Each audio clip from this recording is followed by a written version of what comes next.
आइए देखते हैं डेसिमल एक्सपेंशन ऑफ नंबर्स या decimal conversion of numbers. Numbers को, दिए गए नंबर्स को डेसिमल में कैसे कन्वर्ट किया जाता है। इस पेज पर हमने बहुत सारे फ्रैक्शन को डेसिमल में कन्वर्ट किया है। जैसे एक फ्रैक्शन है 35/2, इसको हम डेसिमल में कन्वर्ट करेंगे तो यहाँ 2 क्या है, डिवीजर है, और 35 डिविडेंड है, यानी 2 से 35 में डिवाइड करना है या 35 को 2 से डिवाइड करना है।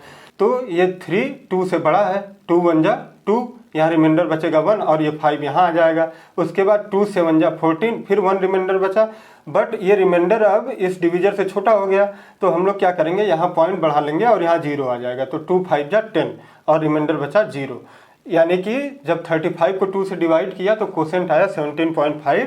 तो 35/2 का डेसिमल कन्वर्जन हो गया 17.5। अब देखते हैं 3/40 का डेसिमल कन्वर्जन कैसे होगा।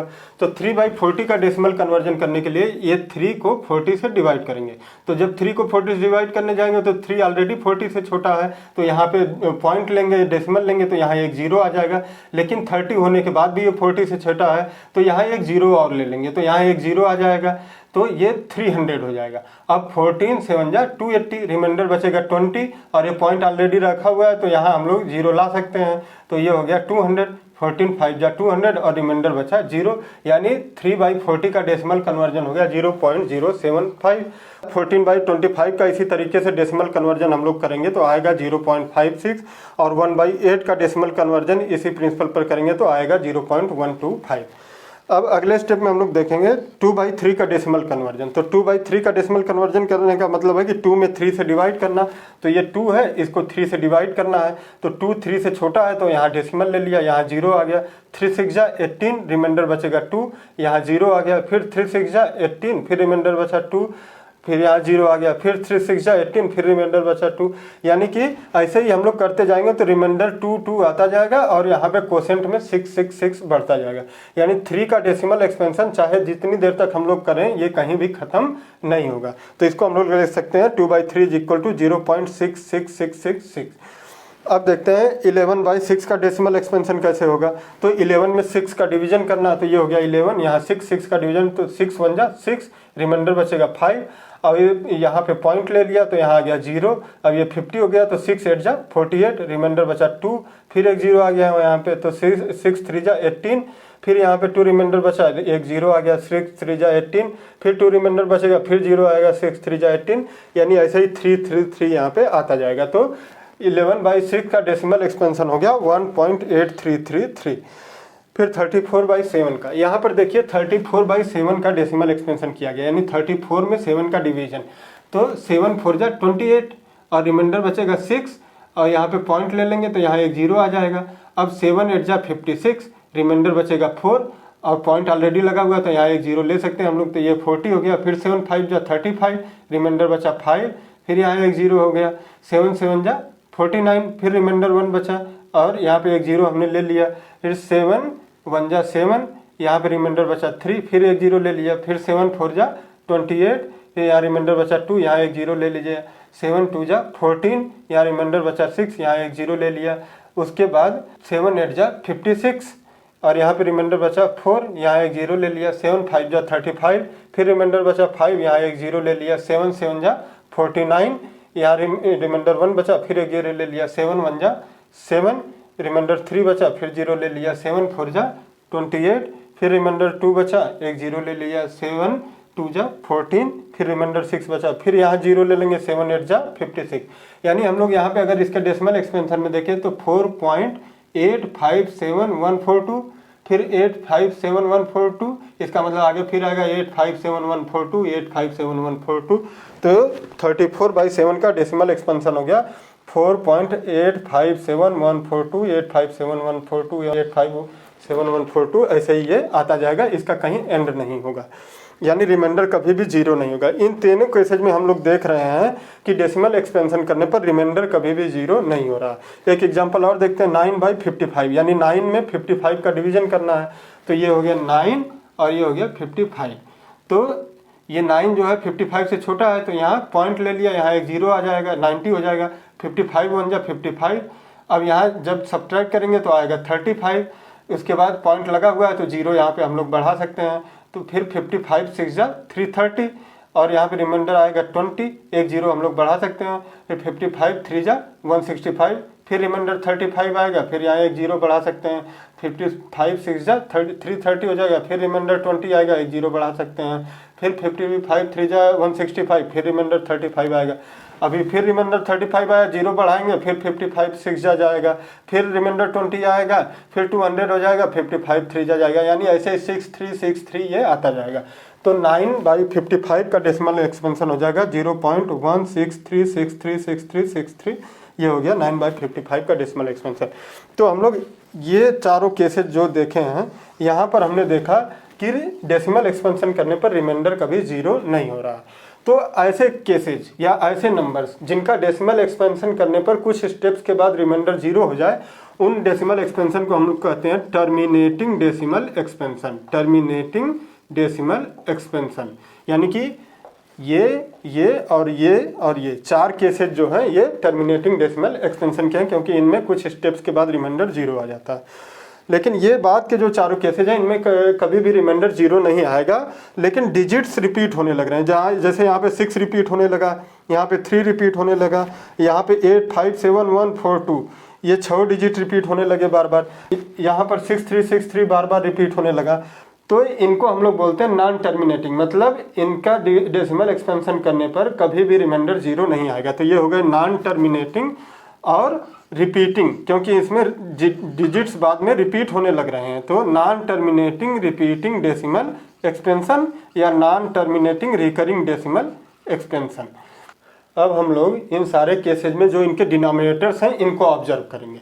जैसे यहाँ पे डिनोमिनेटर क्या था 2, यहाँ पे डिनोमिनेटर 2 था, उसका प्राइम फैक्टराइजेशन करेंगे तो आएगा 2। यहाँ पे डिनोमिनेटर 40 था, तो इसका अगर प्राइम फैक्टराइजेशन करें तो आएगा 2 × 2 × 2 × 5।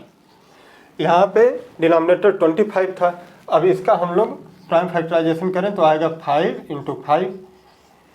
ये 8 है, इसका प्राइम फैक्टराइजेशन करेंगे तो आएगा 2 × 2 × 2। अब देखिए यहाँ पे 3 है तो इसका प्राइम फैक्टराइजेशन केवल 3 होगा। यहाँ पे 6 है तो इसका प्राइम फैक्टराइजेशन होगा 2 × 3। और यहाँ पे 7 है तो इसका प्राइम फैक्टराइजेशन केवल 7 होगा। और यहाँ पे 55 है तो इसका प्राइम फैक्टराइजेशन होगा 5 × 11। अब जैसे इनका डिनोमिनेटर का प्राइम फैक्टराइजेशन इसलिए किया गया है कि जो केसेस टर्मिनेटिंग वाले हैं, मतलब ये चारों केसेस जो शुरुआत वाले टर्मिनेटिंग वाले थे, इनके डिनोमिनेटर्स को आप ऑब्जर्व करेंगे तो इनके प्राइम फैक्टराइजेशन में केवल 2 या 5, या तो केवल 2 आएगा, या तो 2 और 5 दोनों आएंगे, या तो केवल 5 आएगा, या तो केवल 2 आएगा, यानी कि 2 और 5 के अलावा कुछ नहीं आ रहा है। अब उसके अलावा जो नॉन टर्मिनेटिंग डेसिमल एक्सपेंशन वाले हैं उनके डिनोमिनेटर्स का अगर प्राइम फैक्टराइजेशन करते हैं तो हम लोग देखते हैं यहाँ पे 3 आ रहा है, यहाँ पर 2 के अलावा 3 आ रहा है, यहाँ 7 है, यहाँ 5 के अलावा 11 आ रहा है, यानी इनमें 2 और 5 के अलावा भी नंबर्स हैं। तो ऐसे फ्रैक्शंस जिनके डिनोमिनेटर्स का प्राइम फैक्टराइजेशन करने पर केवल 2 और 5 आए, या केवल 2 आए या केवल 5 आए, तो उनका डेसिमल एक्सपेंशन टर्मिनेटिंग होता है। और ऐसे फ्रैक्शंस जिनके डिनोमिनेटर्स का प्राइम फैक्टराइजेशन करने पर 2 और 5 के अलावा भी कोई नंबर आए, उनका decimal expansion non terminating repeating decimal expansion होता है। दोस्तों, जैसा कि हम लोगों ने देखा कि 2/3 का डेसिमल एक्सपेंशन होगा 0.66666 और ये कभी भी टर्मिनेट नहीं होगा, इसलिए इसको नॉन टर्मिनेटिंग रिपीटिंग या non terminating recurring decimal expansion बोलेंगे। अब इसको एक्सप्रेस करने का एक तरीका होता है, क्या करते हैं, इसको डेसिमल में लिखते हैं और जो डिजिट्स रिपीट हो रहे हैं उनके ऊपर एक हॉरिजॉन्टल लाइन खींच देते हैं, उस हॉरिजॉन्टल लाइन को पढ़ते हैं बार। जैसे इसको हम लोग पढ़ेंगे 0.6 बार, 6 के ऊपर बार है, इसका मतलब 6 बार बार रिपीट हो गया, यानी इसको जब एक्सपेंड करेंगे तो हो जाएगा 0.666, क्योंकि 6 के ऊपर बार लगा हुआ तो 6 रिपीट हो रहा है। इसी तरीके से 11/6 का डेसिमल एक्सपेंशन हम लोगों ने देखा तो 1.83333 बार बार आ रहा था, तो इसमें 3 रिपीट हो रहा है, तो लिखेंगे इसको 1.83 और 3 के ऊपर क्या करेंगे, बार लगा देंगे, तो इसको पढ़ेंगे 1.83 बार। और इसको जब एक्सपेंड करेंगे तो होगा 1.83333, यानी 3 के ऊपर बार लगा हुआ है तो 3 बार बार रिपीट होगा। 34/7 का डेसिमल एक्सपेंशन हम लोगों ने देखा होता है 4.857142 8574142। इसका मतलब 8574142, ये 6 डिजिट्स बार बार रिपीट हो रहे हैं। तो इसको जब एक्सप्रेस करने जाएंगे तो इसको लिखने का तरीका ये होगा 4.857142 और ये 6 डिजिट रिपीट हो रहे हैं तो इनके ऊपर बार लगा दिया। पढ़ेंगे 4.857142 और जितने के ऊपर बार लगा हुआ है यही डिजिट्स बार बार रिपीट होंगे। 9/55 का डेसिमल एक्सपेंशन होता है 0.1636363, यानी इसको एक्सप्रेस करेंगे तो लिखेंगे 0.1 और 63 के ऊपर बार लगा देंगे तो 0.163 बार। अब एक अगर कोई नंबर इस तरीके से लिखी हुई है और इसको डेसिमली एक्सपेंड करना है तो हम लोग क्या कैसे करेंगे, देखिए 2.8354 बार, यानी 3, 5 और 4 तीन डिजिट्स के ऊपर बार लगा हुआ है तो इसको लिखेंगे 2.8354 354 354 ऐसे लिखते जाएंगे। तो ये बार साइन का इंपॉर्टेंस और इसको कैसे लिखा जाता है ये हमने आपको बता दिया। दोस्तों अब तक हम लोगों ने 2 टाइप के डेसिमल एक्सपेंशंस देखे। एक ऐसे डेसिमल एक्सपेंशन जिसमें कुछ स्टेप्स के बाद रिमाइंडर 0 हो जाता है, उनको टर्मिनेटिंग डेसिमल एक्सपेंशन बोलते हैं, जिनमें कुछ स्टेप के बाद रिमाइंडर 0 हो जाता है। दूसरे वो डेसिमल एक्सपेंशन जिसमें कभी भी रिमाइंडर 0 नहीं होता लेकिन डिजिट्स रिपीट होने लगते हैं, तो उनको हम लोग बोलते हैं नॉन टर्मिनेटिंग, रिपीटिंग या रिकरिंग डेसिमल एक्सपेंशन। इनमें रिमाइंडर कभी 0 नहीं होता है लेकिन डिजिट्स जो है वो रिपीट होना स्टार्ट हो जाते हैं। अब हम लोग कुछ और नंबर्स का डेसिमल एक्सपेंशन देखेंगे, जैसे स्क्वायर रूट 2। जब स्क्वायर रूट 2 की वैल्यू हम लोग कैलकुलेट करते हैं तो ये आता है 1.414213562309, ऐसे ही ये कंटिन्यू होता जाएगा। इसका मतलब इसमें हम लोग देख रहे हैं कि ये भी कहीं टर्मिनेट नहीं हो रहा है और इनके डिजिट्स कहीं रिपीट भी नहीं हो रहे हैं, इनके डिजिट्स कहीं रिपीट भी नहीं है। ऐसे जब हम लोग पाई की वैल्यू देखते हैं तो पाई की वैल्यू होती है 3.14159265358979 और ये आगे ही कंटिन्यू होता जाएगा। इसका मतलब ये भी कहीं टर्मिनेट नहीं हो रहा है और इसके डिजिट्स भी रिपीट नहीं हो रहे हैं। अब एक डेसिमल नंबर और लिखी हुई है, देखिए 0.10391543125967104। इसमें हम लोग देख रहे हैं ये भी टर्मिनेट नहीं हो रहा है और इसमें भी डिजिट्स रिपीट नहीं हो रहे हैं। तो ऐसे डेसिमल एक्सपेंशंस को हम लोग बोलते हैं non terminating, non repeating, non recurring decimal expansion. तो इस तरीके से डेसिमल एक्सपेंशन 2 टाइप के हो गए, टर्मिनेटिंग डेसिमल एक्सपेंशन और non terminating decimal expansion. Terminating decimal expansion वो जिनमें रिमाइंडर कुछ स्टेप्स के बाद 0 आ जाता है। नॉन टर्मिनेटिंग डेसिमल एक्सपेंशन वो जिनमें रिमाइंडर कभी भी 0 नहीं आता है। अब नॉन टर्मिनेटिंग डेसिमल एक्सपेंशन भी 2 टाइप के हो जाएंगे, एक रिपीटिंग डेसिमल एक्सपेंशन और एक non repeating decimal expansion. Repeating या रिकरिंग डेसिमल एक्सपेंशन में डिजिट्स रिपीट होने लगेंगे कुछ स्टेप्स के बाद, लेकिन नॉन रिपीटिंग या नॉन रिकरिंग डेसिमल एक्सपेंशन में डिजिट्स कभी भी रिपीट नहीं होंगे। यहाँ पर पाई के बारे में एक चीज़ क्लियर कर दें दोस्तों आप लोगों को कि पाई इज इक्वल टू 22/7 मान करके हम लोग चलते हैं, लेकिन actually pi is not equal to 22/7 होता है। पाई अप्रॉक्सीमेटली इक्वल टू 22/7 होता है। तो इस तरीके से हम लोगों का पाई का कॉन्सेप्ट क्लियर होना चाहिए, पाई की एक्चुअल वैल्यू ये होती है।